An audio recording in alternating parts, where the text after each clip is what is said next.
اعوذ باللہ من الشیطان الرجیم بسم اللہ الرحمن الرحیم السلام علیکم ورحمۃ اللہ وبرکاتہ۔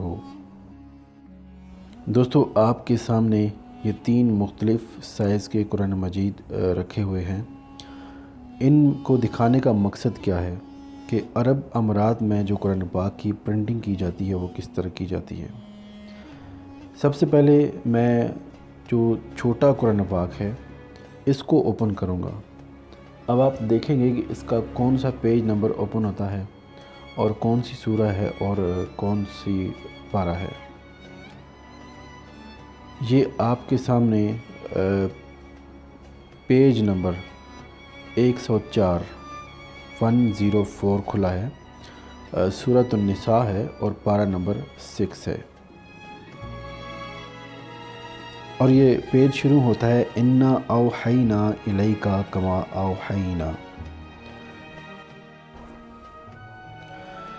دوستو، اب میں آپ کے سامنے جو مڈل میں رکھا ہوا قرآن پاک ہے اس کو اوپن کرتا ہوں، اور اس کا بھی جو پیج نمبر ہے 104 ہی اوپن کروں گا۔ آپ کو دکھانے کا مقصد یہ ہے کہ آپ دیکھیں کہ ان کی جو سیٹنگ ہے وہ سب کی سب سیم ہوتی ہے۔ یہ پیج نمبر 104 اوپن ہوا ہے، یہ سورۃ النساء ہے، پارہ نمبر 6 ہے، اور یہ بھی اِنَّا أَوْحَيْنَا سے سٹارٹ ہوتی ہے۔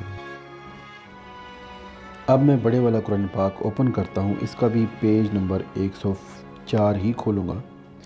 اب دیکھیں پیج نمبر 104 ہے اور سورۃ النساء ہے، پارہ نمبر 6 ہے، اِنَّا أَوْحَيْنَا إِلَيْكَ كَمَا أَوْحَيْنَا، سیم پیج یہ شروع ہوتا ہے۔ اس کا فائدہ یہ ہوتا ہے کہ آپ پیج نمبر یاد رکھیں اور عرب ممالک میں کہیں بھی جا کے قرآن پاک اوپن کر کے آپ پڑھنا شروع کریں، آپ کبھی بھولیں گے نہیں۔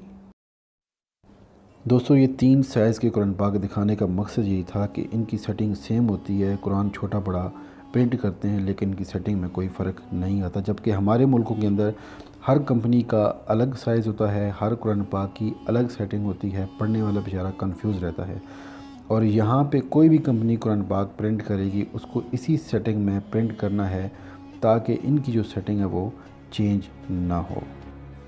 صدقہ جاریہ سمجھ کے ویڈیو کو ضرور شیئر کریں۔